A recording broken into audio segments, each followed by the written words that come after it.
A opción elixida pola Xunta de Galicia para a variante de Alba provocou sentimentos encontrados no Concello de Pontevedra. Por unha banda, o Goberno municipal valora positivamente que a Administración autonómica estea disposta a reducir o tráfico da PO 225. Sen embargo, o edil de Infraestructuras recorda que a opción elixida non estaba entre as alternativas do Concello.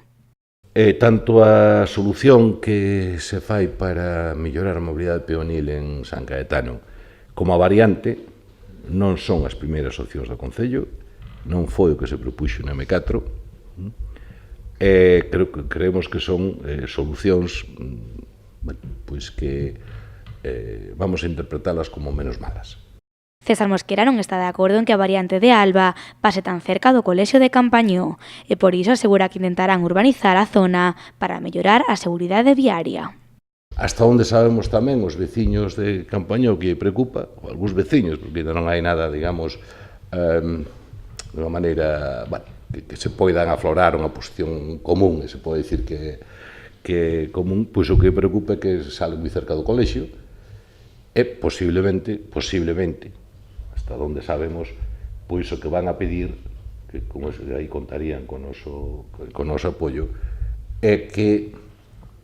digamos, no entorno do colexio se urbanice un pouco a actual 531, a Estrada de Vila García, se poña a ver as rúas e demais para que sirva de protección e non se carga o tráfico aí sin ningunha protección. O edil de Infraestructuras tampouco está de acordo en que o vial de 1 km de longitude teña unha velocidade límite de 100 km por hora, nin tampouco en que sexa de 4 carrís.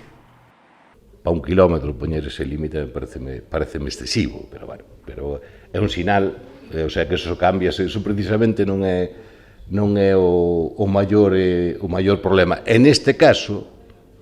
estas cousas a veces teñen moitas consecuencias, pero non é o sinal, non é a limitación de velocidade, senón é po trazado. Se ti pos un trazado que ten que ser V100, se ti pos a rigidez, supón que as curvas non poden ter non sei que, entonces anúlache pasada por algún lado, igual con a curva, evitaba as casas e desa maneira, pois, tampouco compartimos os 4 carriles, de feito, iba a ser 4 carriles, dixemos que en principio non ten ningún sentido, enlazar unha estrada que é unha travesía, como en Alba, en Lérez, non a 550, con outra estrada que prácticamente aí non é travesía, pero case, e metería 4 carriles que non ten nada ao lado, porque, o sea, 2 carriles aí despachan moito máis que as outras dúas xuntas, o sea, porque polas características, o sea, esa prácticamente vai toda boada, non ten